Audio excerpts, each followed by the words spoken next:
kita masuk lagi pembelajaran daring atau online dengan tema yaitu gagasan pokok dan gagasan pendukung dalam bentuk diagram. Sebelumnya kita sudah membahas gagasan pokok dan gagasan pendukung dalam suatu teks, ya. Bagaimana kita cara menentukan gagasan pokok dan gagasan pendukungnya? Pertama kita harus tahu apa itu gagasan pokok.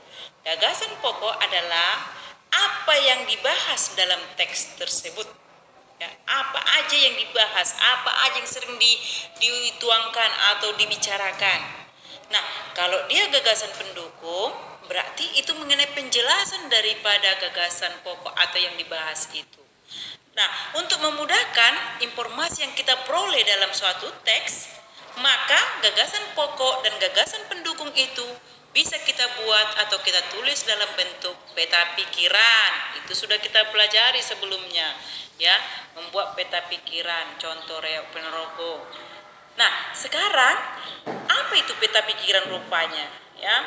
Nah, peta pikiran itu merupakan cara menuangkan informasi yang diperoleh ke dalam bentuk diagram dan memudahkan kita untuk mengingat isi informasi yang penting. Jadi supaya gampang, informasi yang kita baca dari teks tersebut harus kita buat dia dalam peta pikiran, biar singkat dia, gampang, mudah. Nah, sekarang kita akan membahas gagasan pokok dan gagasan pendukung dalam bentuk diagram, ya, dalam bentuk diagram. Jadi kita harus mengingat apa itu gagasan pokok. Setiap paragraf hanya mempunyai satu gagasan pokok. Gagasan pendukungnya boleh lebih dari 2, tergantung berapa kalimat penjelasnya. Karena gagasan pendukung diperoleh dari kalimat penjelas.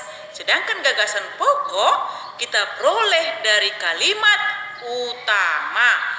Kalimat utama itu biasanya berada di awal paragraf.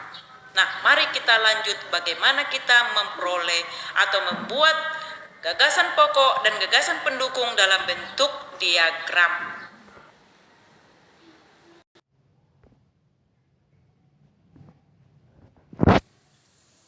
Nah, sekarang kita akan membahas gagasan pokok dan gagasan pendukung dalam bentuk diagram.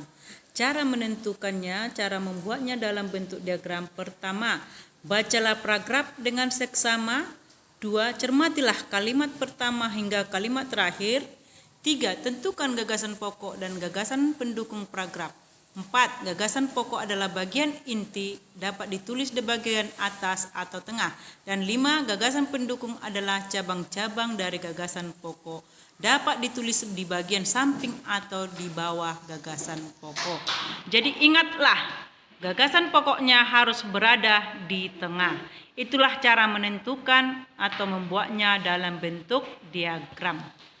Nah, lihat buku Bu Penamu halaman 25 sampai dengan 26.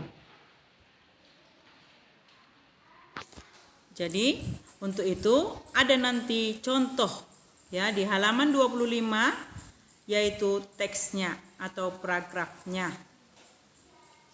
Jadi ingatlah apa itu gagasan pokok dan gagasan pendukung. Kalau tidak mengerti nanti, maka tidak akan bisa membuat dalam bentuk diagram. Lihatlah, ayo cermatilah paragraf teks di bawah ini, ada di halaman 25.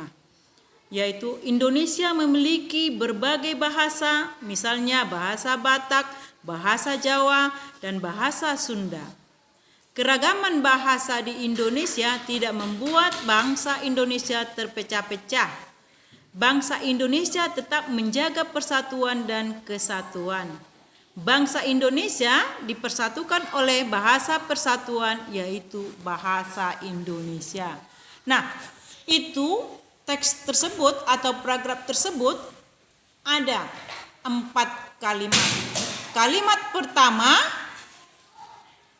diawali Indonesia dan diakhiri Sunda, ya. Kalimat kedua yaitu diawali keragaman dan diakhiri pecah. Kalimat ketiga, bangsa Indonesia diakhiri kesatuan. Kalimat keempat, bangsa Indonesia diakhiri bahasa Indonesia.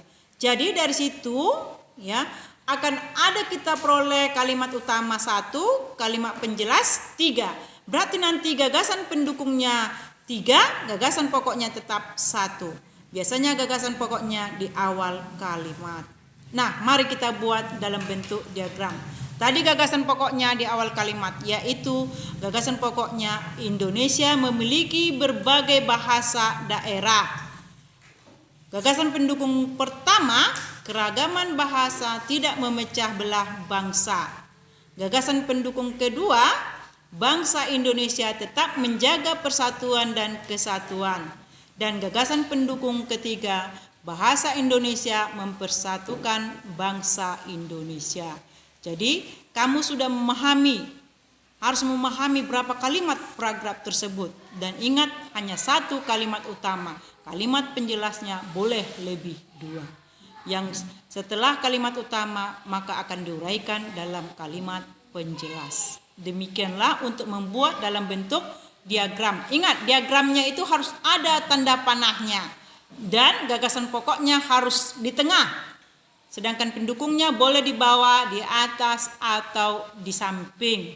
Harus menggunakan tanda panah. Mudah-mudahan anakku mengerti semua.